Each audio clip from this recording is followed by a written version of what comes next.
কেবিনে স্যান্ডি এলো। শেহরাজের দিকে না তাকিয়ে একটা স্ট্যান্ড ফ্যান এনে ফুল পাওয়ার দিয়ে অন করে দিয়ে গেল। স্যান্ডি যেতেই ফোনটা হাতে নিয়ে বসলো। একটা মিউজিক প্লে করব, মিউজিকের সাথে আমরা দুজন তাল মেলাবো। আপনি খাবেন না? তার আগে একটু রোমান্টিক ভাইব চাই। কথাটা বলে শেহরাজ সুমুর বেঁধে রাখা চুলগুলো খুলে দিল। সুমুর কোমর সমান চুলগুলো অবাধ্য হয়ে উড়তে শুরু করলো। শেহরাজ অডিও স্পিকারে তুই হে আশিকি গানটা প্লে করলো। ফোনটা আগের জায়গায় রেখে সুমুকে জড়িয়ে ধরে চোখ বন্ধ করে গানের সাথে তাল মিলিয়ে গেয়ে উঠল। গান শেষ হতেই সুমু বলল, অনেক হয়েছে, এবার খেয়ে নেবেন, আসুন। শেহরাজ সুমুকে টেনে কোলের ওপর বসিয়ে রেখে বলল, হুম, এইভাবেই খাবো। সুমু আলতো হাসল। খাবারের প্লেট থেকে শেহরাজকে ধীরে ধীরে খাইয়ে দিল। শেহরাজ এক লকমা খাবার মুখে নিচ্ছে তো সুমুর বুকের ওপর মাথা রেখে চোখ বন্ধ করে চিবাচ্ছে। খাওয়ানো শেষ হতেই সুমু শেহরাজকে পানি খাইয়ে দিয়ে বলল, অল্প চাপ নেবেন মাথায়, আর আমাকে ছাড়ুন, কফি করে আনছি। শেহরাজ ছেড়ে দিল সুমুকে। সুমু উঠে চলে গেল কফি বানাতে। বাইরে সার্ভাসরা এতক্ষণ সারপ্রাইজ প্ল্যান করেছে। এখন সকলে তাকিয়ে আছে শেহরাজের কেবিনের দরজার দিকে। নিহাল আইবের কানে ফিসফিসিয়ে বলল, ভেতরে কি বাসর হচ্ছে নাকি? কতক্ষণ হয়ে গেল এখনো দরজা খুলছে না? এসকে কি শুধু দুপুরে লাঞ্চ করেছে নাকি লাঞ্চের সাথে স্পেশাল কিছু খাচ্ছে? আইব বলল, এতক্ষণ মিউজিক চলছিল, তুই এতক্ষণ দরজা বন্ধ মানে বুঝতে পারছিস ভিতরে এখনো স্ক্রিন প্লে চলছে। এই এসকে এত ডেসপারেট কেন ভাই? রিসান বলল, এই দৃশ্য কেউ দেখতে না পারলেও সকলে বুঝতে পারছে ভেতরে রোমান্স চলছে। আইব আফসোস করে বলল, এসকের সাথে আমিও বিয়েটা করে নিলে পারতাম। এসব দেখলে বুকের ব্যথা হয় রে। নেক্সট বিডিতে গিয়ে ব্রাউন গার্লের সাথে বিয়েটা করে নিব, তারপর আমিও এসকের মতো রোমান্স করব। ওদের কথোপকথনের মধ্যে শেহরাজ হাতে কফির কাপ নিয়ে কেবিন থেকে বের হলো। পাশে সুমু। দুজনে কেবিন থেকে বেরিয়ে অবাক হয়ে তাকিয়ে রইল। একটা ছোট্ট সাজানো টেবিল, ফুলের তোড়া। টেবিলের পেছনে ব্যানারে লেখা, welcome to SK Mrs Khan, our soul, our strength. Shehraz আর সুমুকে দেখে সবাই মিলে একসাথে বলে উঠল, congratulation Mr and Mrs Khan, the soul of SK. টেবিলের ওপর কেক, হোয়াইট চকলেট আর লাল গোলাপের থেমে। সকলে মিলে ওদের কেক কাটতে বলল। সুমু, শেহরাজ আর ফিরোজা মিলে কেক কাটল। পুরো অফিস রুম জুড়ে উঠল একটা ছোট্ট ওয়েলকাম পার্টিতে। সূর্যের আলো কিছুটা নরম হয়ে এসেছে। দুপুর গড়িয়ে বিকেল ধরতে চলেছে। কলেজ চত্বরে হালকা কোলাহল। গাছের নিচে ছায়ে বসে আছে কিছু ছাত্রছাত্রী। ফারিয়া কলেজ ভবনের পাশ দিয়ে হেঁটে নিজের ক্লাসে যাওয়ার চেষ্টা করছে। ক্লাসরুমে ঢুকতেই তার সামনে তিনজন ছেলে এসে দাঁড়ায়। ফারিয়া কপাল কুঁচকে বলে, প্রবলেম কি তোমার শাওন? পথ আটকে দাঁড়ালি কেন? পথ আটকে কেন দাঁড়িয়েছি তুমি বোঝো না? ফারিয়া রাগী স্বরে বলল, এই, তুই আমাকে তুমি করে বলছিস কেন? তুমি তো জানো ফারিয়া, আমি তোমাকে ভালোবাসি। ফারিয়া বিরক্ত হলো। দেখ শাওন, আমি তোকে ভালোবাসি না, দয়া করে আমাকে জ্বালাতন করা বন্ধ কর। ফারিয়া চলে আসতে নিলেই শাওন পেছন থেকে ফারিয়ার হাত টেনে ধরে। ফারিয়া পেছন ঘুরে তাকিয়ে ঠাস করে চড় মারে শাওনের গালে। চোখে পানি, অথচ কণ্ঠে রাগ মিশিয়ে বলে, আর কোনো দিন আমার সাথে এমন অসভ্যতা করতে আসলে মেরে সিধে করে দেবো, যা ভাগ। শাওন রেগে যায়। আঙুল তুলে ফারিয়াকে হুমকি স্বরে বলে, তোকে আমি দেখে নিব ফারিয়া। আজকের এই চড়ের মাসুল তোকে তো সম্মান দিয়ে চুকাতে হবে, মনে রাখিস। ফারিয়া কিছুটা ঘাবড়ে যায়, কিন্তু মুখে সাহসের ছাপটা বজায় রাখে। ছেলে তিনটে চলে যায়। ফারিয়া কিছুক্ষণ দাঁড়িয়ে থেকে বাড়ির উদ্দেশ্যে কলেজ ত্যাগ করে। বিকেলের নরম আলো কেবিনের জানালা বেয়ে ভেতরে ঢুকছিল। রায়হান চৌধুরী নিজের কালো চেয়ারে বসে এক হাতে ডেস্কে রাখা কাগজগুলো উল্টাচ্ছিল, অন্য হাতে পেন ঘোরাচ্ছিল বিরক্ত ভঙ্গিতে। চোখে মুখে স্পষ্ট রাগের ছাপ। The soul of SK, Shehraj খানে নতুন কালেকশনের একটা পাবলিসিটি। এতটা হাইপ, সব কিছুই যেন রায়হানকে আরও অসহিষ্ণু করে তুলছিল। সে হঠাৎ চেয়ারের হ্যান্ডেল এক চাপ দিয়ে উঠে দাঁড়ালো। কঠিন গলায় ডেকে উঠল সে, মাহিন। পিয়ে মাহিন দ্রুত কেবিনে ঢুকলো। একটু কুঁচকে গেল তার মুখ। জি বস। রায়হান ঠান্ডা গলায় বলল, এই সল অফ এসকে নিয়ে মিডিয়ায় যা চলছে সব রিপোর্ট কালেক্ট করো। কারা কারা ব্যাকিং করছে, কারা স্পন্সর করছে, আমি সব জানতে চাই। এক মুহূর্ত থেমে চোখ সরু করে যোগ করলো, আর শেহরাজ খানের মুভমেন্টে নজরে রাখবে। এবার ওর উত্থান বেশি দিন চলতে দেব না।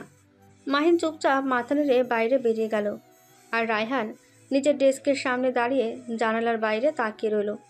চোখে ঠান্ডা কিন্তু ভয়ঙ্কর রাগের ঝিলিক। পেছনে রাখা ডেস্কের ফোনের দিকে একবার তাকালো, তারপর ধীরে ধীরে এগিয়ে গিয়ে ফোনটা তুলে নিয়ে দ্রুত একটা নাম্বার ডায়াল করলো। কিছুক্ষণ রিং হতেই ওপাশ থেকে আরিয়ান চৌধুরীর গম্ভীর গলা ভেসে এলো। বল, কল করছিস কেন?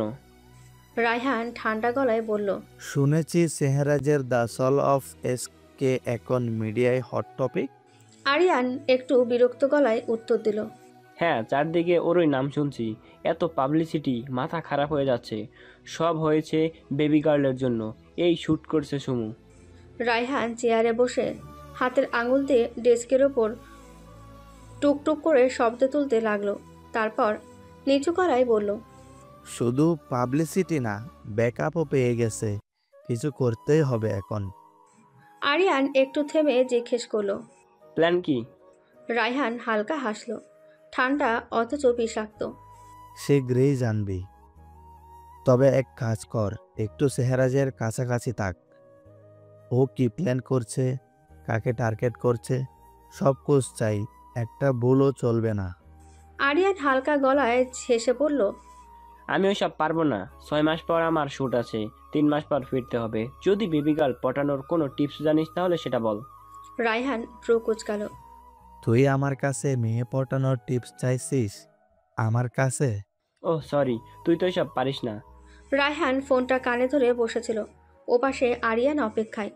এক মুহূর্ত চুপ করে থেকে রায়হান দাঁতে দাঁত চেপে বলল, শোন শালা, শেহরাজকে বাঁধতে হলে কুত্তার মতো গিয়ে মারামারি করে লাভ নাই।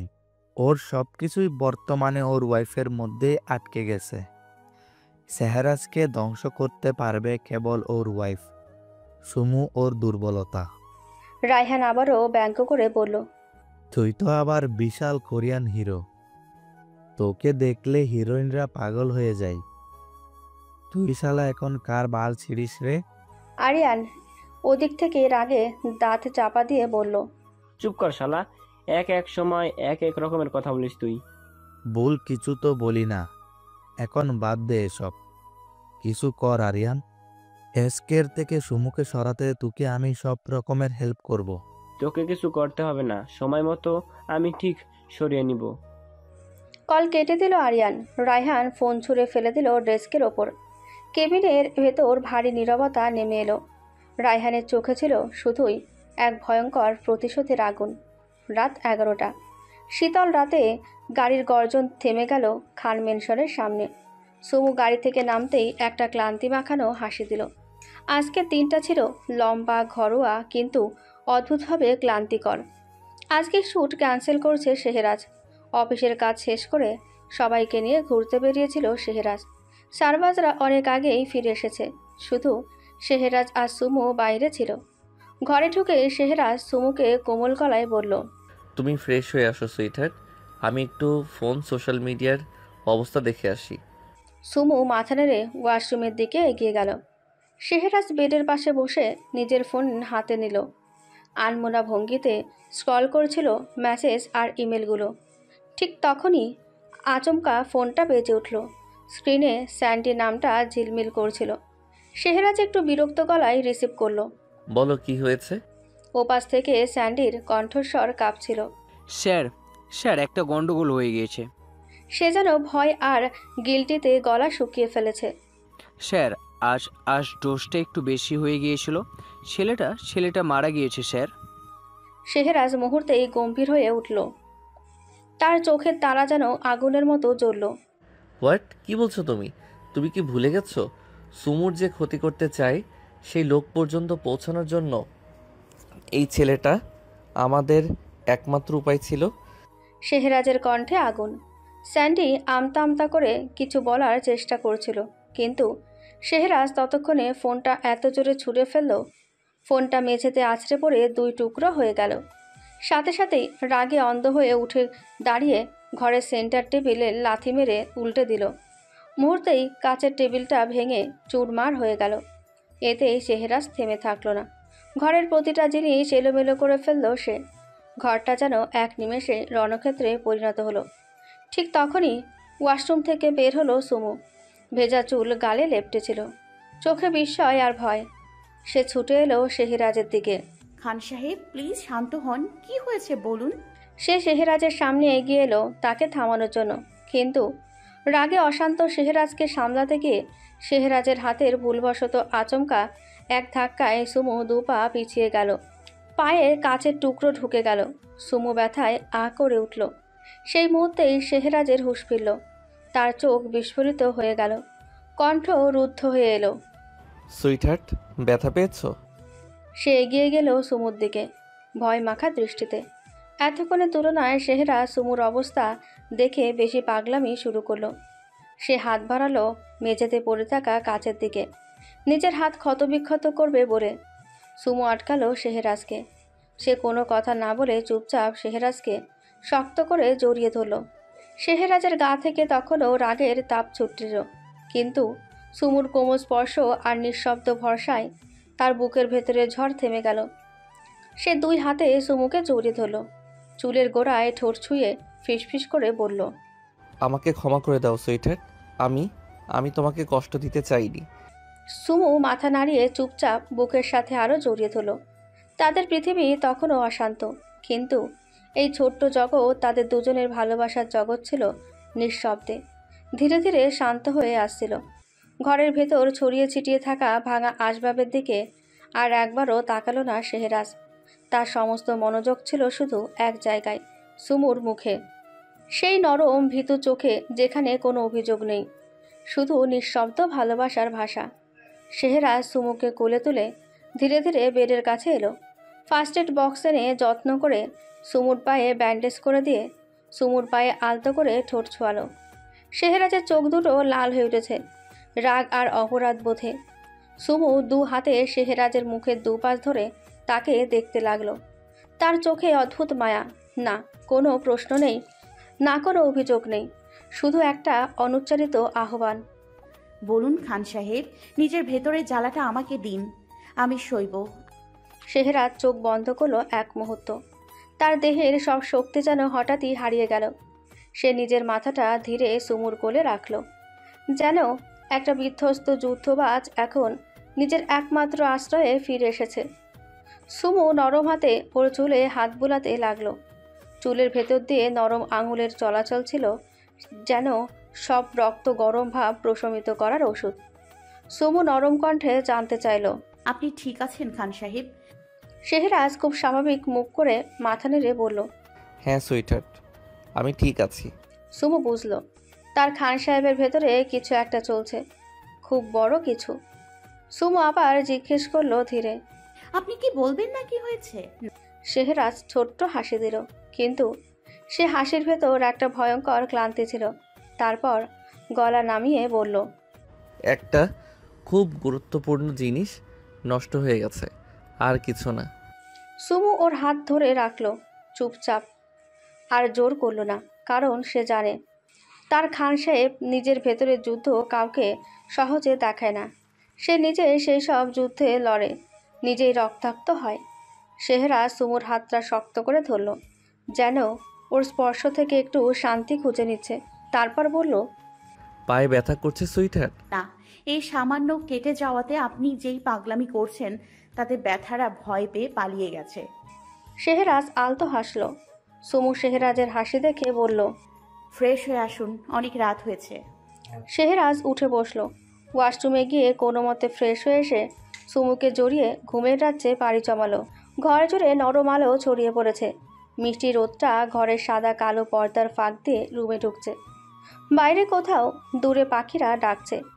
টুকটাক শব্দে বারান্দার ফুলের টব থেকে মাঝে মাঝে জল ঝরছে। বাড়ির পুরুষরা সবাই যার যার কাজে বেরিয়ে গেছে। ঘর জুড়ে শান্তির একটা নিস্তব্ধ আলপনা যেন আঁকা হয়েছে। সুমু ধীরে ধীরে বিছানায় উঠে বসল। ডান পায়ের পাতায় কাল রাতের কাচের টুকরোর কাটা দাগটা হালকা ব্যথা দিচ্ছে। শেহরাজ রাতে বারবার উঠে দেখেছে, ড্রেসিং করিয়ে দিয়েছিল খুব যত্নে। সকালে অফিসে বেরোনোর সময়ও অনেকবার পায়ের খবর নিয়েছে। সুমু ধীরে ধীরে পায়ের ব্যান্ডেজটা খুলল, নরম তুলো দিয়ে একটু অ্যান্টিসেপটিক দিল। তারপর হাতে ডায়েরি নিয়ে ব্যালকনিতে গিয়ে বসলো। নীল চুড়িদার, খোলা চুলে, পায়ের পাতায় ছোট্ট একটা ব্যান্ডেজ নিয়েও ওর মধ্যেই অদ্ভুত এক শান্ত সৌন্দর্য ছড়িয়ে পড়েছে।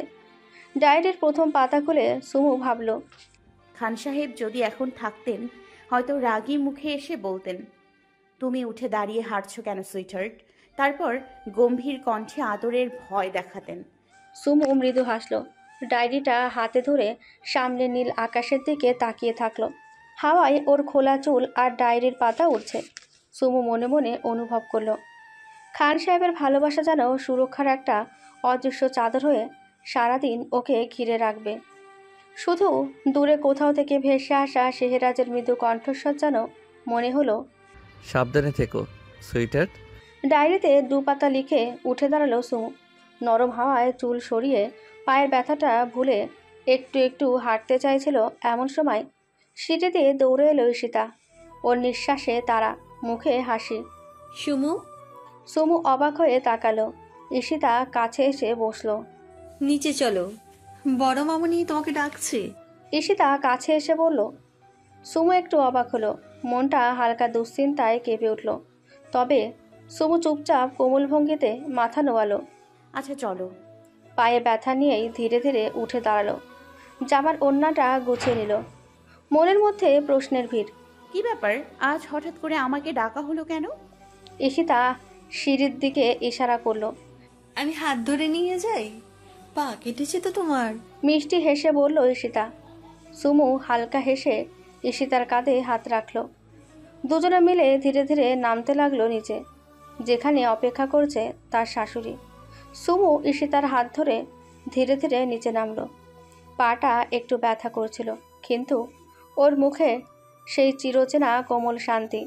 নিচে নামতেই চোখে পড়ল সফেদ ঝকঝকে সোফায় বসে আছেন দুজন মহিলা। একজন মৌসেন, শেহরাজের বড় মামনি। পরিপাটি করে সাজানো চুল, হালকা মেকআপ, পরনে নীলচে সাদা শাড়ি। তার চোখে মুখে একরকম দৃঢ় সৌন্দর্য আর অভিজাত একটা ভাব। আরেকজন রুহি খাতুন, শেহরাজের ছোট মামনি। নরম মুখে আদুরে হাসি, পরনে হালকা গোলাপি শাড়ি। ছোট্ট ফিরোজা মায়ের কোলের মধ্যে বসে আছে, হাতে একটা চকলেট নিয়ে টুপটাপ করে খাচ্ছে। চকলেট খাওয়ার ফাঁকে ফাঁকে মিষ্টি করে মায়ের গলা জড়িয়ে ধরেছে। সুমু ওদের দেখে একটু থমকে দাঁড়ালো। ওর বুকের ভেতর কেমন যেন একটু ঘন হয়ে এলো।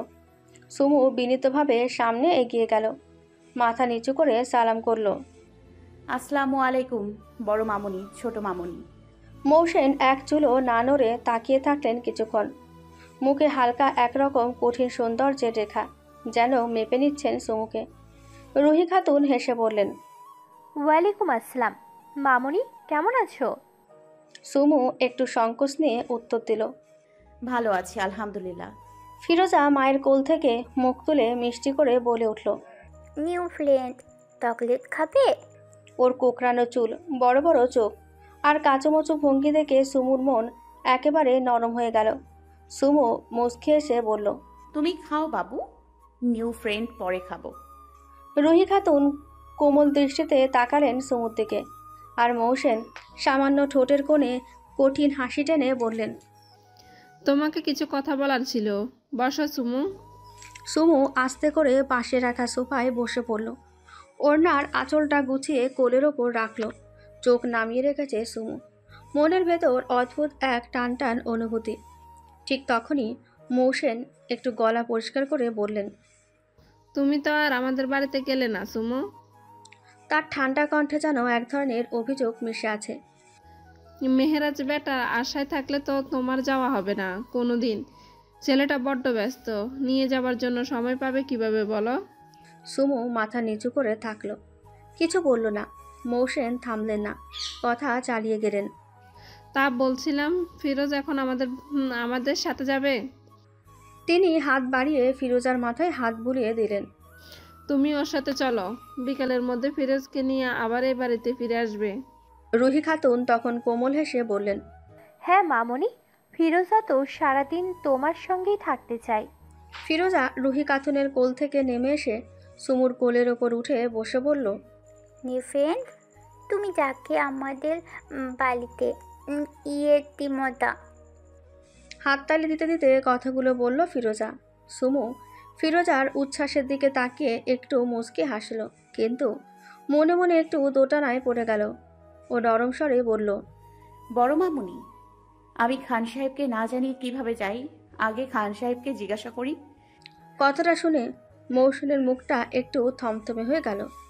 ঠোঁট চেপে সামান্য বিরক্তি লুকিয়ে বললেন, মেহেরাজ বেটাকে বলার কি আছে সুমু, বিকেলেই তো ফিরে আসবে। ছোট্ট একটা বিষয় নিয়ে আবার মেহেরাজ বেটাকে এত ব্যস্ততার মধ্যে বিরক্ত করা লাগবে? রুহি খাতুন কাঁধ ঝাঁকিয়ে হালকা করে বললেন, হ্যাঁ মা, এমন কিছু না, সামান্য বেরোনোই তো, তুমি তো বিকেলে চলে আসবে। সুমু নরম অথচ দৃঢ় গলায় বলল, খান সাহেবের অনুমতি ছাড়া আমি এক কদমও বাইরে পা রাখবো না। ওর কণ্ঠে যেন একরকম গভীর শ্রদ্ধা আর নির্ভরতার সুর বাজছিল। মৌসেনের চোখে এবার এক ফোঁটা অস্বস্তির ছায়া পড়ল। একটু কঠিন গলায় বললেন, তুমি এখন এই পরিবারের বউ, আর পরিবার মানে শুধু তোমার স্বামী নয়, শ্বশুর শাশুড়ি ননদ দেবর বাসুর সকলকে মিলে একটা পরিবার। আর একটা পরিবারের বউয়ের উচিত সকলের কথা দাম দেওয়া, সকলের ইচ্ছাকে মূল্যায়ন করা। সুমু মাথা নিচু করে চুপ করে থাকলো, তবু নরম গলায় মৃদু করে বলল, আমি আগে ফোন করে জানতে চাই। ঠিক তখনই কিচেন থেকে কড়া কণ্ঠে বেরিয়ে এলো অরণ্যা খাতুনের গলা, সুমু, তোমাকে যা বলা হয়েছে তাই করো, এত কথা বাড়ানোর দরকার নেই। সেহরাজকে আমি বলে দিব। সুমুর মন টানল না। সে একটু ইতস্তত করে বলল, আম্মু, ঈশিতাও যদি আমাদের সাথে যায়। মৌসেনের ঠোঁটে তাচ্ছিল্যের হালকা হাসি ফুটে উঠল। কিছু বলার আগেই অনন্যা খাতুন বেশ কড়া গলায় বলে উঠলেন, ঈশিতার আজ বাসায় কাজ আছে, ও যেতে পারবে না। তারপর সামান্য থেমে ঠান্ডা অথচ চাপা একটা কণ্ঠে যোগ করলেন, তুমি কি আমার ভাইয়ের বউদের সাথে যেতে সমস্যা দেখছ সুমু? ওদের সাথে গেলে কি ওরা তোমাকে খেয়ে ফেলবে? ঘরের মধ্যে হঠাৎ করে যেন এক ধরনের ভারী নীরবতা নেমে এলো। সুমু কিছুক্ষণ চুপ করে থাকলো, নিজের জামার ওড়নার কোণ মুঠোয় চেপে ধরল। বুকের ভেতরটা ধকধক করছিল, কিন্তু মুখ তুলে নম্র গলায় বলল, না সমস্যা না আম্মু, আমি যাব। সুমু একটু ইতস্তত করে মোবাইলটা আনলক করলো। ও ঠিক করলো খান সাহেবকে একটা ছোট্ট মেসেজ পাঠাবে বা কল দেবে, অনুমতি চেয়ে নেবে। কিন্তু তখনই অরণ্যা খাতুন সামনে এসে গম্ভীর গলায় বললেন, সুমু, এখন ফোন করার দরকার নেই, ছেলেটা কাজে ব্যস্ত। একটা ফোন গেলেই মন বিগড়ে যাবে। তুমি কি চাও ওর কাজে বাধা পড়ুক? সুমু ভেতরে ভেতরে দোটানায় পড়ে গেল, কিন্তু নরম গলায় বলল, আম্মু 1 মিনিট কথা বললেই তো হবে, আমি একটু জিজ্ঞেস করিনি।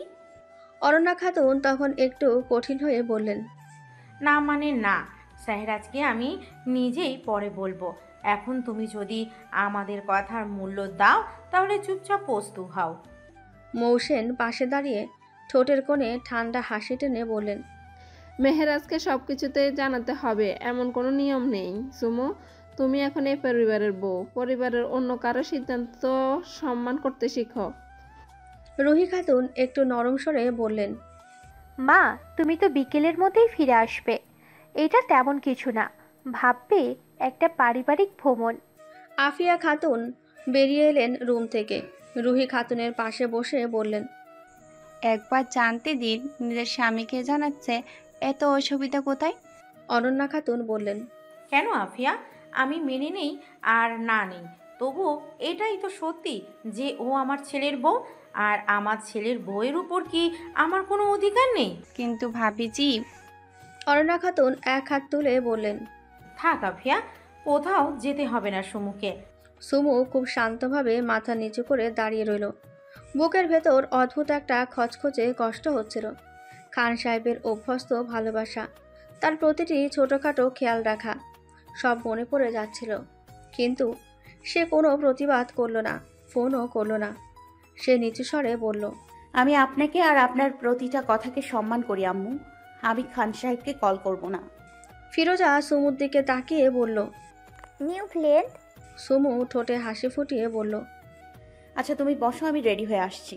সুমু আর কোনো কথাই বাড়ালো না। চোখের কোণ দিয়ে একবার ফোনের দিকে তাকালো, কিন্তু অনন্যা খাতুনের কথা ভেবে আর ব্যাপারটা বাড়ালো না। অনন্যা খাতুনের বলা কথা যেন কানে বাজছিল সুমুর। কাজের সময় ফোন বের করে বিরক্ত করবে না। চুপচাপ করে নিজের রুমে ঢুকে গেল সুমু। ওয়ার্ড্রপ খুলে ধীর পায়ে কালো বোরকা বের করলো। চোখে মুখে সাদামাটা মেকআপ, একদম পরিমিত। সাদা স্কার্ফটা পরতে পরতে আয়নার সামনে নিজেকে দেখল। নিচে নামতেই ঈশিতা এসে সামনে দাঁড়ালো সুমুর। আলতো হেসে বলল, সাবধানে যেও সুমু। প্রত্যুত্তরে সুমুও আলতো হাসল। মৌসেন ভ্রু কুঁচকে একবার দেখলেন, তারপর মুখ ঘুরিয়ে নিলেন।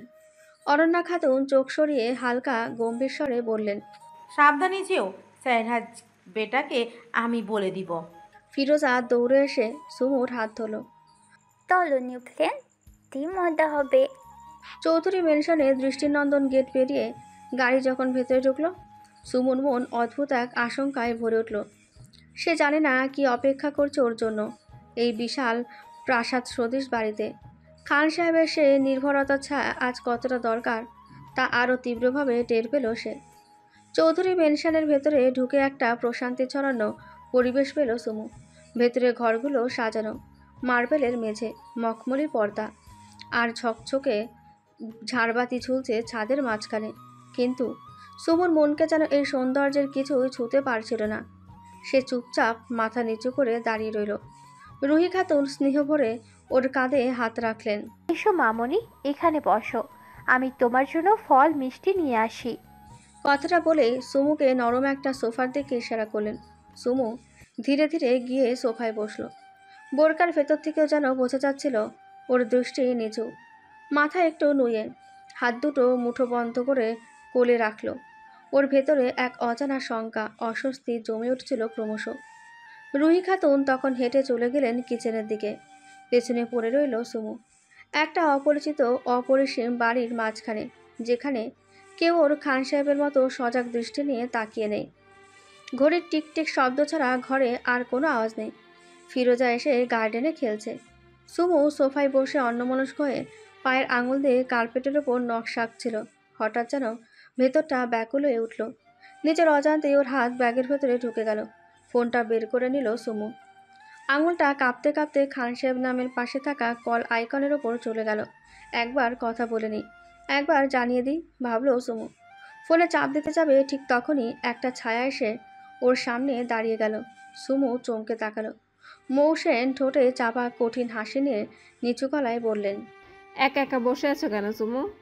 সুমু এক মুহূর্ত দোলাচলে পড়ে গেল। সে ফোনটা নামিয়ে নিল। মৌসেন এগিয়ে এসে আরও একটু নরম অথচ দৃঢ় স্বরে বললেন, মেহরাজ বেটা এখন গুরুত্বপূর্ণ কাজে ব্যস্ত। তুমি এখন কল করলে ওর কাজে বাধা পড়বে, আর তুমি তো আপনজনের কাছেই এসেছো। কথাগুলো নরমভাবে আড়ালে একটা কাটা গলার তীক্ষ্ণতা লুকিয়েছিল। সুমু মাথা নিচু করে ফোনটা ব্যাগে রেখে দিল। কোনো কথাই বলল না।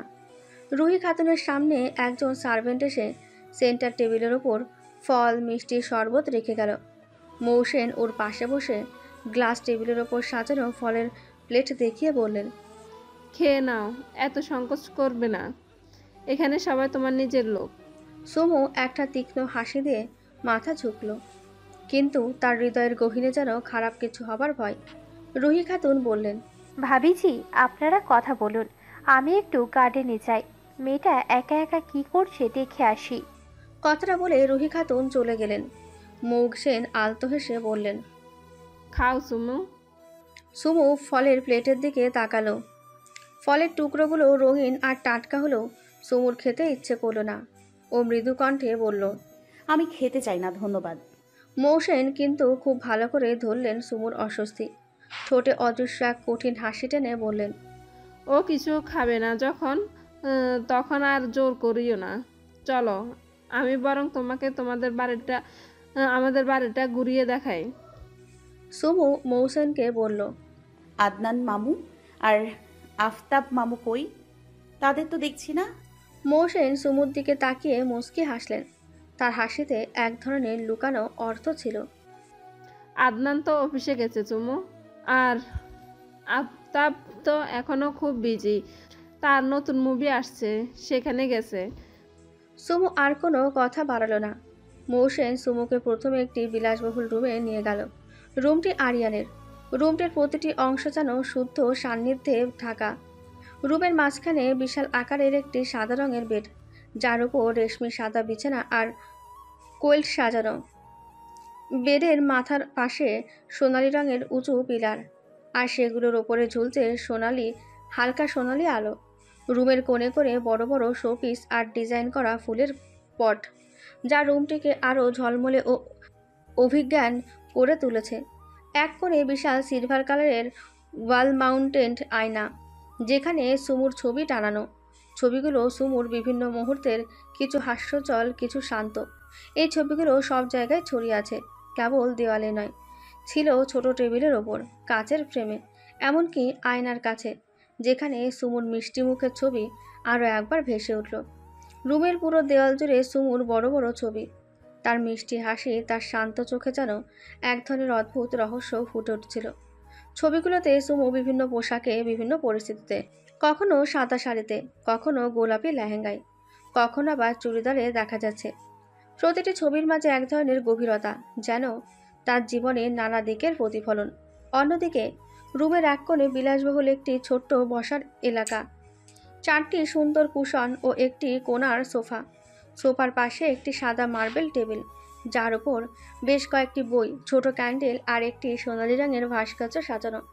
আরিয়ানের বেডরুমের মেঝেতে হালকা শুদ্ধ রঙের সিল্কের কার্পেট, যা পুরো রুমটিকে আরও অভিজ্ঞান করে তুলেছিল। টেবিলের পাশে বড় একটা অর্কিড গ্লাস, বিশাল বড় এক ঝলমলে জার, যাতে সুমুর ছবির ফ্রেমগুলো সাজানো। সুমুর রুমে প্রবেশ করে সব দেখল। তার মন চঞ্চল হয়ে উঠল। সে বুঝতে পারছিল না কেন তার ছবি এত জায়গায় ছড়িয়ে আছে। এসব কি, কেন? সুমু নিজের মনেই বলছিল। তার মনের মধ্যে নানা প্রশ্নই ঘুরপাক খাচ্ছিল। এই তো আরিয়ান ভাইয়ের রুম। সুমু কিছুটা অবাক হয়ে বলল। তার কণ্ঠে ছিল অদ্ভুত এক বিভ্রান্তি। আপনি আমাকে এসব কেন দেখাচ্ছেন? এখানে আমার এত ছবি কেন? আরিয়ান ভাইয়া এইসব।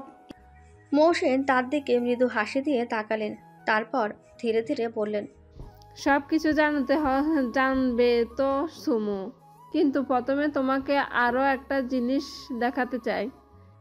মৌসেন সুমুকে ধীরে ধীরে রোজার রুমে নিয়ে গেলেন। দরজা খুলে সুমু চোখে পড়ল এক অভিজ্ঞান বেডরুম। পুরো রুমটি অত্যন্ত বিলাসবহুল। প্রতিটি কোণায় আরামদায়ক মিষ্টি আলো আর শান্তি। উঁচু সিলিং, বড় বড় জানালা, আর পর্দার নরম রঙের সঙ্গে মেশানো সোনালি আলোর প্রতিফলন যেন সব কিছুকে এক অসীম শান্তির মধ্যে ডুবিয়ে নিয়ে দিয়েছে। বেডরুমের মাঝখানে বিশাল একটি সাদা রঙের কিং সাইজ বেড, যার ওপর রেশমি বিছানা এবং ফুলের বালিশ সাজানো। পাশে সুন্দর ছোট ছোট টেবিল, কসমেটিক্সের জন্য সাজানো এক ঝকমকে আয়না, আর দেওয়ালে শোভিত আর্টের কাজ, যা রুমটিকে আরও সমৃদ্ধ করে তুলেছে। তবে এই সৌন্দর্য সুমুর মনকে ছুঁতে পারল না, কারণ রোজা রুমের প্রতিটি দেওয়াল জুড়ে শেহরাজের ছবি, তার রুক্ষ মুখ, গম্ভীর চোখ আর সেই অদ্ভুত মৃদু হাসি, যা সুমু একবার দেখলে ভোলার নয়। রুমের এক কোণে বড় এক ফ্রেমে শেহরাজের একটি ছবি, যেখানে তিনি একটি সাদা শার্টে ভ্রু কুচকানো অবস্থায় দাঁড়িয়ে আছে, যেন তার সামনে কিছু গুরুতর সমস্যা রয়েছে। ছবিগুলোর মধ্যে কিছু আরও ব্যক্তিত্ব ছিল। এসব কি?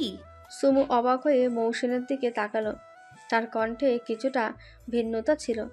মৌসেন একটু হাসলেন, তারপর মৃদু কণ্ঠে বললেন, এগুলো শাহরাজ ব্যাটার ছবি। তুমি কি বুঝতে পারছো সুমু? এটা আমার মেয়ের জীবন। কিছু প্রশ্নের উত্তর তুমি পাবে, কিন্তু আগে আরও কিছু দেখাবো। ঠিক সেই মুহূর্তে রুমের ব্যালকনি থেকে সজোরে দরজা খুলে বেরিয়ে আসলো আরিয়ান এবং রোজা। সুমু একে একে তাদের দুজনকে দেখতে পেল। আরিয়ানের মুখে সেই চিরচেনা গম্ভীর অথচ আড়ম্বরপূর্ণ হাসি ছিল। রোজা সবার থেকে এক ধাপ এগিয়ে সুমুর দিকে তাকিয়ে মিষ্টি হাসল, যেন সব কিছু স্বাভাবিক। মৌসেন সুমুর পাশে এসে দাঁড়ালেন। রুমের দরজা ধীরে ধীরে ভেতর থেকে লাগিয়ে দিলেন। সুমু একে একে সবার দিকে তাকালো। তার মধ্যে ভয় এবং অবিশ্বাসের মিশ্রণ তৈরি হতে লাগলো। সুমুর হৃদয়টা অস্থির হয়ে উঠল। তার চোখের কোণে ঘন কালো কুয়াশা জমছিল। সুমু দ্রুত এক পা পিছিয়ে এলো। পেছনে দরজা বন্ধ হওয়ায় সে আরও বেশি অস্বস্তিতে পড়ে গেল। এসব কি? সে আবারও কাঁপা কাঁপা কণ্ঠে বলল, আপনারা আমার সাথে কি করতে চাইছেন? আমাকে এই বাড়িতে আনার উদ্দেশ্য কি? আরিয়ান ধীরে ধীরে সুমুর একদম কাছে এসে দাঁড়ালো। তার চোখে এক অদ্ভুত জাদু ছিল, যেন সবকিছু কন্ট্রোল করতে চায়।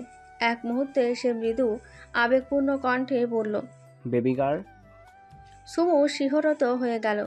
তার ভেতরটা মোচড় খেল। সে অজান্তেই ঘৃণার সাথে মুখ ফিরিয়ে নিল। এই শব্দটা যেন তার ভেতর একটা বিশাল অন্ধকার ছড়িয়ে দিল। তার বুকটা চাপা পড়ছিল, যেন সে এখনও স্বাভাবিকভাবে শ্বাস নিতে পারছে না। সে তাড়াহুড়ো করে ফোন থেকে শেহরাজকে কল করার জন্য চেষ্টা করলো, কিন্তু ঠিক সেই সময় রোজা দ্রুত এসে তার হাত থেকে ফোনটা কেড়ে নিল। এটা আপাতত অফ থাক, রোজা ঠান্ডা স্বরে বলল। ফোনটা সযত্নে নিজের কাছে রেখে সুমুর চোখে আতঙ্ক আর বিস্ময় মেশানো। সে জানত এখন আর কোনো উপায় নেই। পুরো রুমে এক ধরনের চাপানো অস্বস্তিকর নিস্তব্ধতা ছড়িয়ে পড়ল। সুমু চেষ্টা করছিল কণ্ঠ চেপে রাখতে, কিন্তু তার মন আর শরীর দুটোই কাঁপছিল। আরিয়ান তার চোখে এক ধরনের বিজয়ী হাসি নিয়ে বলল, আজ কোথায় পালাবে বেবি গার্ল? এইটা আমার খাঁচা, আর আজ কিছুক্ষণের জন্য হলো তুমি আমার খাঁচায় বন্দি। মৌসেন চুপচাপ দাঁড়িয়েছিল। তার চেহারায় কোনো বিশেষ অনুভূতি ছিল না, যেন সে পুরো পরিস্থিতি নিয়ন্ত্রণে রেখে দিয়েছিল। সুমু আতঙ্কিত হয়ে দরজার দিকে তাকালো। তার শরীর কাঁপছিল, চোখে ভয় আর হতাশা মিশ্রিত ছিল। মৃদু কণ্ঠে বলল, আপনারা এমন কেন করছেন? আমাকে বাড়ি যেতে দিন, আমার ফোনটা দিন, রুমের দরজা খুলুন, আমি চলে যাব। মৌসেন ঠান্ডা চোখে সুমুর দিকে তাকালেন। ধীরে ধীরে পা এগিয়ে এসে বললেন, ওয়েট, যাবে তো? এই দেখো সুমু। তিনি রুমের এক কোণে দাঁড়িয়ে কাঁধে হাত রেখে গম্ভীর এক নিঃশ্বাস নিলেন এবং মিষ্টি কিন্তু দৃঢ় কণ্ঠে বললেন, আমার 2 ছেলে মেয়ে, দুইটাই চাঁদের টুকরা। ছোট থেকে যা চেয়েছে আমি সব দিয়েছি। আবার প্রথম সন্তান আমার ছেলে আরিয়ান, ও তোমাকে চাই। আর আমার দ্বিতীয় সন্তান রোজা, শেহরাজ বেটাকে চাই। থামলেন মৌসেন। তিনি আবারও কথা বলতে শুরু করলেন, তুমি শেহরাজকে ছেড়ে দাও সুমু, আমার ছেলেকে বিয়ে করে নাও। আমি জানি না আমার ছেলে আর শেহরাজ তোমার মধ্যে কি দেখেছে, কিন্তু কাল রাতে যখন ওরা দুই ভাই বোন আমার কাছে এসেছে, একজন তোমাকে আর আরেকজন শেহরাজকে চাইলো, আমি একবারও ওদের প্রশ্ন করিনি। তারা চেয়েছে মা হিসেবে আমি দেব। মৌসেন ধীরে ধীরে সুমুর হাত ধরলেন। তার চোখে এক গভীর দৃঢ়তা, যেন তিনি জানতেন এই মুহূর্তে সুমুকে কিভাবে প্রলুব্ধ করবেন। আমি তোমাকে বলেছি সুমু, তুমি শাহরাজকে ছেড়ে দিলে আমার মেয়েটা শাহরাজকে পাবে, আর আমার ছেলেটা তোমাকে পাবে। আমাদের কোনো কমতি নেই সুমু। তুমি যদি চাও আমি তোমাকে সব কিছু দিতে পারি। সুমু একে একে মৌসেনের কথাই শুনছিল। তার মন বিষণ্ণতায় ভরা ছিল। এই কথাগুলো যেন তার আত্মাকে এক পলকেই চুরমার করে দিচ্ছিল। তার চোখে কিছুটা আতঙ্ক, কিছুটা শূন্যতা ছিল। সুমু কিছুক্ষণ নিশ্চুপ দাঁড়িয়ে থাকলো। তার বুকের ভেতর যেন আগুন জ্বলছিল। আচমকায় সে দৃঢ় হয়ে উঠল। তার ভয় মুছে গিয়ে চোয়াল শক্ত হলো। সে মৌসেনের হাত ঝটকা দিয়ে সরিয়ে দিল। চোখে ছিল আগুনের মতন সাহস। সে কাঁপা কণ্ঠে কিন্তু দৃঢ় গলায় বলল, আমি কোনো পণ্য নই যে চাইলে কিনে নেওয়া যায়। এখন খান সাহেব আমার স্বামী, তাকে ছেড়ে দেওয়ার প্রশ্নই আসে না। আপনারা যতই চেষ্টা করুন, আমি আমার ভালোবাসাকে কখনো ছেড়ে দিব না। তার কথা শুনে রোজার মুখ বিকৃত হয়ে গেল। সে এগিয়ে এসে সুমুর হাত চেপে ধরল। রূঢ়ভাবে ঝাঁকিয়ে বলল, তুমি কে? হ্যাঁ, আমাদের ইচ্ছার বিরুদ্ধে যাচ্ছ? দেখছি আজ তোর অহংকার মাটিতে মিশিয়ে দেব। সুমু যন্ত্রণায় মুখ বিকৃত করে হাত চালানোর চেষ্টা করলো। রোজা জোরে চেপে ধরেছে সুমুর হাত। ঠিক সেই সময় অপ্রত্যাশিতভাবে আরিয়ান এগিয়ে এসে রোজার হাত সজোরে সরিয়ে দিল। তার চোখে ছিল বিদ্রুপ ও রাগের ঝলক। গম্ভীর গলায় বলল, রোজা, তুই সীমা ছাড়াচ্ছিস। হাত তুলবি না ওর গায়ে, আঘাত করবি না ওর শরীরে। রোজা হতভম্ব হয়ে আরিয়ানের দিকে তাকালো। আরিয়ান সুমুর দিকে ফিরল। তার গলার সুর অনেকটা নরম হয়ে এলো। আমি কাউকে তোমার গায়ে হাত দিতে দেব না, বেবি গার্ল। সুমু এক পা পিছনে সরে গেল। তার শরীর কাঁপছিল। চোখ ভরা ছিল ঘৃণা আর অসম্ভব একটা আতঙ্ক। সে ঠোঁট কামড়ে নিজেকে সামলে নিয়ে মৌসেনকে বলল, আপনি কি করছেন? যদি সত্যি কোনো সম্মান থাকে তাহলে আমাকে জোর করে আটকে রাখতেন না। দয়া করে আমাকে যেতে দিন, আমি এখান থেকে যেতে চাই।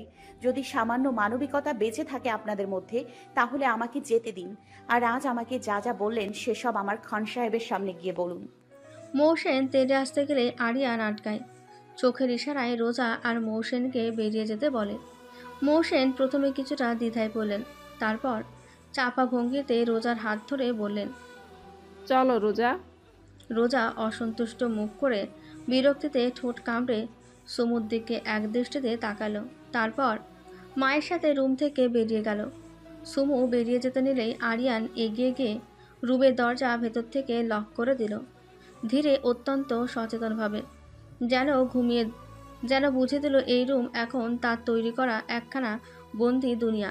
সুমু হতভম্ব হয়ে দরজার দিকে তাকালো। তার শরীর থরথর করে কাঁপছিল। আরিয়ান ফিরে এসে সুমুর দিকে এক পা করে এগোতে লাগলো।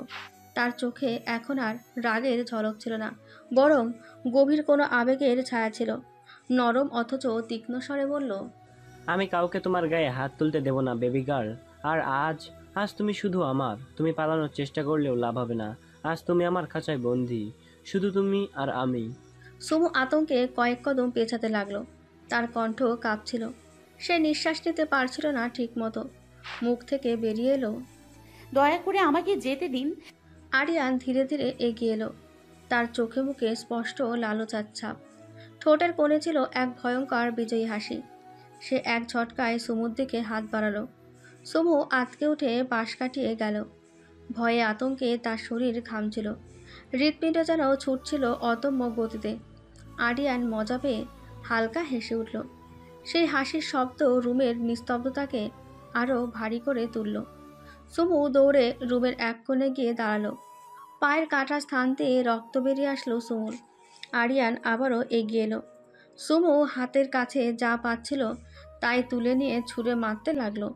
প্রথমে একটা টেবিল ল্যাম্প ছুঁড়ে মারল। ল্যাম্প মাটিতে পড়েই ভেঙে চুরমার হয়ে গেল।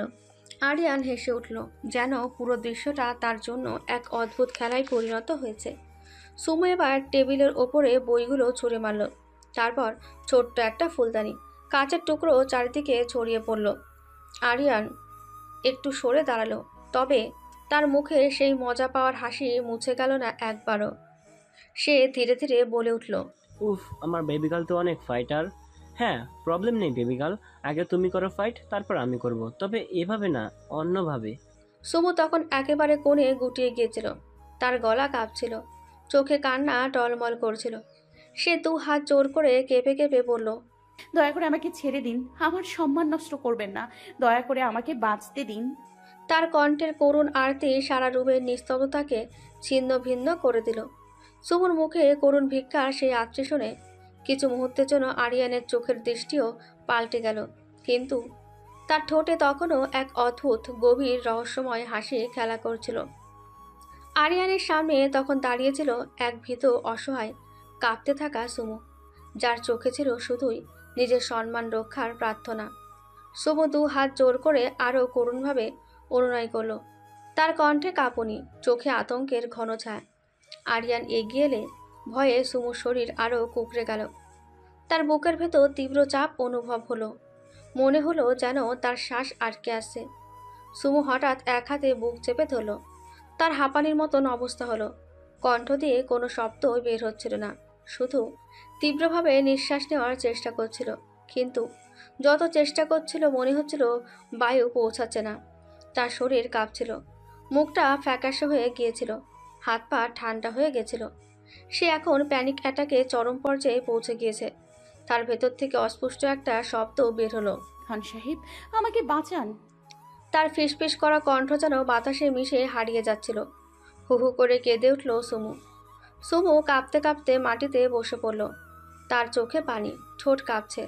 সে নিজের বুক চেপে ধরে হাঁপাচ্ছিল, দম নিতে পারছিল না। মনে হচ্ছিল যে কোনো মুহূর্তেই জ্ঞান হারাবে। আরিয়ান মুহূর্তের জন্য থমকে গেল।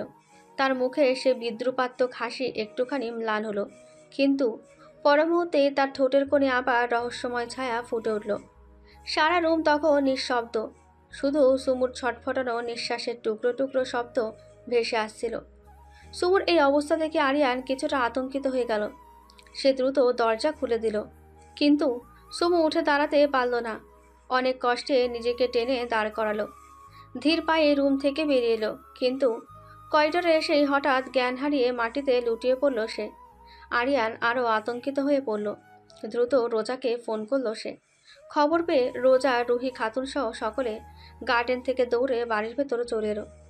রুহি খাতুন সুমুর নিথর শরীর কোলে তুলে নিয়ে মাটিতে বসে পড়লেন। এক সার্ভেন্টকে দ্রুত পানি আনতে বললেন। সার্ভেন্ট দৌড়ে গিয়ে পানি এনে দিল। রুহি খাতুন সেই পানি সুমুর মুখে ছিটালেন, কিন্তু কোনো সাড়া নেই। সুমু তখনও নিথর জ্ঞানশূন্য। ছোট্ট ফিরোজা ফুপিয়ে কাঁদতে লাগলো। নিউ প্লেন, চোখ খুলো প্লিজ। মৌসেন আরিয়ানকে একপাশে টেনে নিয়ে রীতিমতো ধমক দিলেন। কি করছো তুমি ওর সাথে? সুস্থ ছিল এমন কি হলো কিভাবে? আরিয়ান মাথা নিচু করে ফিসফিস করে বলল, Believe me, Mom, I didn't even touch her. I just wanted to scare her a little, but I didn't know Bangladeshi girls are so desperate about their honor. She panicked over the fear of losing it and find it. মৌসেন কিছুক্ষণ ছেলের মুখের দিকে তাকিয়ে থেকে বললেন, stupid, শোনো, তুমি এসবে কিছুই জানো না। তুমি শুধু জানো তুমি সুমুকে অজ্ঞান অবস্থায় করিডোরে পড়ে থাকতে দেখেছো। Okay, Mom. গুড। মৌসেন এগিয়ে গেলেন সুমুর কাছে। সুমুর পাশে বসে বললেন, ও আমাকে বলেছে ওয়াশরুমে যাবে। আমি ওকে রোজার রুমে দিয়ে আসলাম, কিন্তু এটুকু সময়ের মধ্যে এত অসুস্থ কিভাবে হয়ে গেল? রুহি খাতুন শেহরাজকে কল করলো, কিন্তু শেহরাজের ফোন বন্ধ পেল। রোজা পকেট থেকে সুমুর ফোনটা বের করলো। স্ক্রিনের ওপর 15 মিনিট আগে শেহরাজের করা 17টি মিস কল ভেসে উঠল। রোজা ফোনটা নিয়ে নিজের রুমে ঢুকলো। রুমের অবস্থা দেখে ভ্রু কুঁচকালো রোজা। মেঝের ওপর সুমুর পড়ে থাকা ব্যাগের মধ্যে ফোনটা রেখে দিয়ে বেরিয়ে আসলো।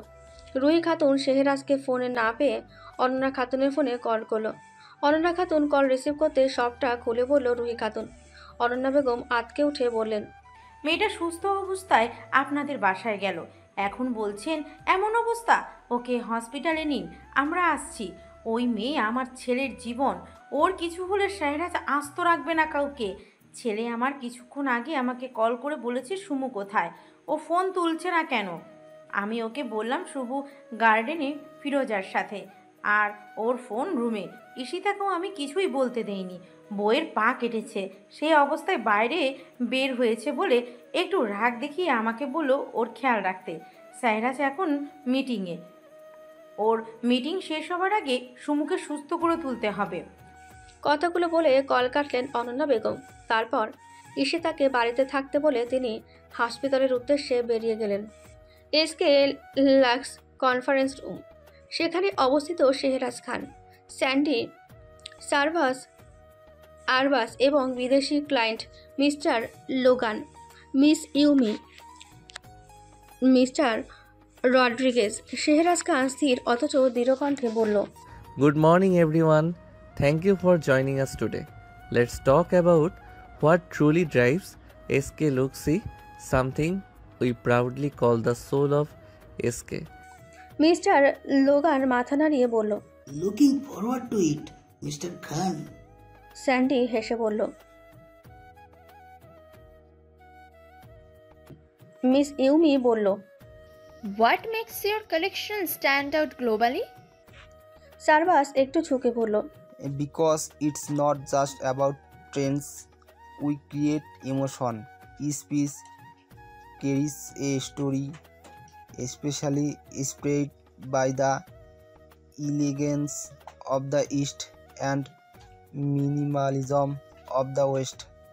মিস্টার রড্রিগেজ বলল, and the sustainability engine. Arbaaz বলল, A waste ethyl sourced materials and ensuring every stop from sketch to shelf is everything Malla responsible. That is our long time promise. Shehraj খান গম্ভীরভাবে বলল, SK is not just a brand, it's a movement. It's where heritage meets innovation and the soul of SK. It's truth, raw, refined, real.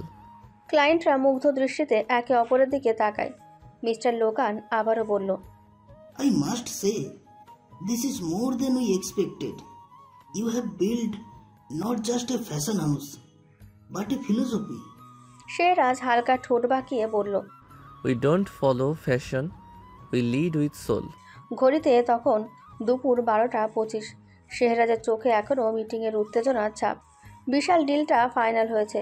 Client হাত মিলিয়ে বাহবা দিয়েছে, সহকর্মীরা উল্লাসিত। Room থেকে বেরিয়ে আসতে একগাদা হাসি রেখা আর হাত এগিয়ে এলো শেহরাজের দিকে, কিন্তু শেহরাজের মুখে সেই চিরচেনা গম্ভীরতা। আরবাজ দরজা ঠেলে বেরিয়ে এসে পকেট থেকে ফোন বের করে অন করলো। স্ক্রিনে একগাদা ঈশিতার মিসড কল ভেসে উঠল। ঠোঁটটা হালকা শুকিয়ে গেল আরবাজের। বাসা থেকে এতগুলো কল দেখে আরবাজ কিছুটা চিন্তায় পড়ে গেল। আরবাজ কল ব্যাক করতেই 2 বার রিং হতেই কল রিসিভ করলো ঈশিতা। হ্যালো ঈশিতা। ওপাশ থেকে ভেসে এলো কান্না ভেজা গলা। তুমি কোথায় ছিলে? ফোন কেন বন্ধ ছিল? আর ভাইয়া, ভাইয়া কোথায়? আরবাজের কপালের মাঝখানে ভাঁজ পড়ল। কাঁদছো কেন? আমরা মিটিংয়ে ছিলাম তাই ফোন বন্ধ ছিল। কি হয়েছে বলো? সোমু হসপিটালে। হোয়াট? কি বলছো তুমি? হসপিটালে মানে? ঈশিতা কান্না ভেজা গলায় সবটা খুলে বলল আরবাজকে। আরবাজ সবটা শুনে ধীর হাতে কলটা কেটে দিল। উদাস মনে হেঁটে শেহরাজের পেছনে গিয়ে দাঁড়িয়ে বলল, ব্রো। শেহরাজ সকলের সাথে হেসে কথা বলছিল। আরবাজের ডাক শুনে পেছন ঘুরে তাকালো সে। আরবাজের মুখের অবস্থা দেখে শেহরাজ ভ্রু কুঁচকাল। আরবাজ আমতামতা করে বলল, ভাবিজি হসপিটালে ভর্তি। শেহরাজ থমকে গেল। হৃদয়ের মধ্যে যেন কোনো কিছু ছিঁড়ে গেল মুহূর্তেই। এতক্ষণ ঠোঁটে লেগে থাকা হাসিটা মুহূর্তেই গায়েব হয়ে গেল। সে আরবাজের কাঁধে হাত রেখে বলল, কিসব বলছিস তুই? সুমু হসপিটালে ভর্তি কেন হবে? ও তো বাড়িতে। ভাবিজি বাড়িতে ছিল না, চৌধুরীর ম্যানশনে ছিল। সেখান থেকে ওনার পাবলিক অ্যাটাক হয়। আসতে রয়্যাল আইরাফা হসপিটাল ঘুবরো তে ভর্তি করানো হয়েছে ভাবিজিকে। শেহরাজের পা আর একটু না থেমে থাকে না। সে সোজা অফিস থেকে বেরিয়ে যায়। গাড়ির গতি যেন রাস্তাকে ছিঁড়ে ছুটছে। শেহরাজের মনে শুধু একটাই মুখ, তার সুমু। শেহরাজ দাঁত দিয়ে ঠোঁট কামড়ে ধরে রেখেছে, চোখে আগুন। গাড়ির ব্রেকে হঠাৎ করে কষে ধরে শেহরাজ। চোখে নেমে আসে অন্ধকার। হসপিটালের গেটের সামনে গাড়ি দাঁড় করিয়ে এক মুহূর্তে দেরি না করে ছুটে যায় ভেতরে। রিসেপশন ডেস্কে দাঁড়ানো নার্স কেবল চোখ তুলে তাকাতেই শেহরাজ গর্জে ওঠে, সুমাইয়া জাহান কোন রুমে উনি? নার্স ভেবাচোখে খেয়ে জবাব দেয়, স্যার 2য় তলায় পেশেন্টকে ভিআইপি কেবিন দেওয়া হয়েছে, কেবিন নাম্বার 203। শেহরাজ ছুটে ওঠে সিঁড়ি বেয়ে। লিফটের অপেক্ষা করার সময় নেই তার। তার বুকের মধ্যে যেন কিছু চাপা নিঃশ্বাস আটকে আছে। দরজার সামনে এসে থমকে দাঁড়ায় শেহরাজ। ভেতর থেকে ভেসে আসছে নিস্তব্ধতা, মাঝে মাঝে মনিটরে টুট শব্দ। দরজায় হাত রেখে একটু কাঁপে তার আঙুল। প্রেয়সীর মুখের দিকে অপলক তাকিয়ে থাকে সে। বাইরে তখন একগুচ্ছ পরিচিত মুখ তাকিয়ে আছে অশান্ত শেহরাজের দিকে। অনন্যা খাতুন, রোজা, রুহি খাতুন, ফিরোজা, মৌসেন, শাহবাজ খান, শেহজাদ খান, সবার চোখে দুশ্চিন্তার ছাপ, চাপা উত্তেজনা। অনন্যা খাতুন একটু এগিয়ে এসে বললেন, শেহরাজ বেটা, আমি। কিন্তু তার কথার মাঝখানে শেহরাজ এক হাত তুলে থামিয়ে দেয়। চোখ দুটো লাল, মুখে তীব্র চাপা রাগ। শান্ত কিন্তু চাপা কণ্ঠে সে বলে, আগে আমি আমার ওয়াইফকে দেখব, তারপর বাকিটা শুনবো। তবে সবটা শুনবো ওর মুখ থেকে, অন্য কারো না। তার কণ্ঠে এমন দৃঢ়তা, এমন এক চেনা আগুন যেটা থামিয়ে দেয় চারপাশের সকল শব্দ। অনন্যা খাতুন থমকে যান। রোজার ঠোঁট কাঁপে, কিছু বলতে গিয়ে থেমে যায়। শাহবাজ খান এক চুল এগিয়ে এসে থেমে যান।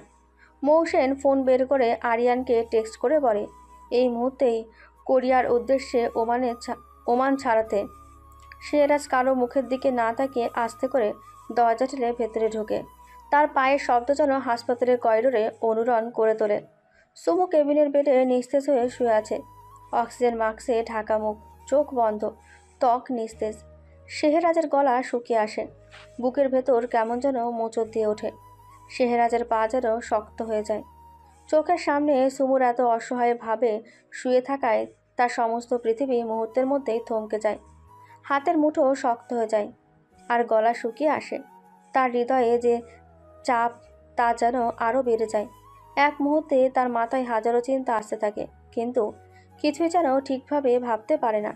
কেবিনের ভেতরে থাকা নার্সটি এগিয়ে এসে বলে, এ কি, আপনি এভাবে ভেতরে চলে এলেন কেন? এখন কারো ভেতরে আসার পারমিশন নেই, যান বাইরে যান। শেহরাজ ঘাড় কাত করে নার্সটির দিকে তাকাতেই নার্সটির অন্তরাত্মা কেঁপে ওঠে। নার্সটি আমতা আমতা করে সরি বলে কেবিন ছেড়ে বেরিয়ে যায়। শেহরাজ ধীরে ধীরে কাছে গিয়ে বসে পড়ে সুমুর পাশে। সুমুর একটা হাত ধরে নিজের কপালে ঠেকায়, কাপা গলায় বলে, সুইটহার্ট, আমি এসে গেছি, শুনতে পারছো? আমি থাকতে কিছুই হবে না তোমার। তার কণ্ঠ ভারী হয়ে আসে, চোখের কোণে জল জমে ওঠে, কিন্তু সে কান্না চেপে রাখে। এমন সময় ডাক্তার সোজা সুমুর কেবিনে এসে শেহরাজের দিকে তাকিয়ে বললেন, মিস্টার খান, আপনার স্ত্রী প্যানিক অ্যাটাকের শিকার হয়েছেন। এটি প্রচণ্ড মানসিক চাপের কারণে হয়েছিল, তবে চিন্তার কিচ্ছু নেই। এখন উনি স্থিতিশীল, অক্সিজেনের মাধ্যমে শ্বাস প্রশ্বাস ঠিক হয়ে এসেছে এবং উনি ভালো আছেন, কিন্তু বিশ্রাম প্রয়োজন এবং পরবর্তী কিছুদিন মানসিক চাপ এড়িয়ে চললে দ্রুত সুস্থ হয়ে উঠবেন। তবে শারীরিক অবস্থা এখন ভালো। আমি ঘুমের ইঞ্জেকশন দিয়েছি, এখন উনি ঘুমাচ্ছে। শেহরাজ ডাক্তারের কথা শুনে মাথা নেড়ে সুমুর দিকে তাকালো। সে মুহূর্তের জন্য কিছু বলতে পারল না, শুধু হাতের মুঠো শক্ত করে ধরল। ডাক্তার আরও বলল, এটা সাময়িক ঘটনা, বিশ্রাম এবং শিথিলতার মাধ্যমে উনি দ্রুত সুস্থ হয়ে উঠবেন। তবে আপনাকে অবশ্যই খেয়াল রাখতে হবে যে উনি মানসিক চাপ থেকে দূরে থাকুন এই সময়টাতেই। শেহরাজের চোখে চিন্তার ছাপ। তিনি ধীরে ধীরে বললেন, thank you doctor, I will stay by his side, I won't leave her alone. ডাক্তার বের হয়ে যাওয়ার পর শেহরাজ বলল, সুইটহার্ট, তুমি ঠিক হয়ে যাবে, আমি এখানেই আছি সব সময় তোমার সঙ্গে। শেহরাজ সুমুর হাতে ঠোঁট ছুঁয়ে পকেট থেকে ফোন বের করে কোথাও একটা টেক্সট করলো। ফোনটা আবারও পকেটে রেখে সুমুর হাত ধরে সুমুর দিকে অপলক তাকিয়ে রইল। কেটে গেল 1 ঘন্টা।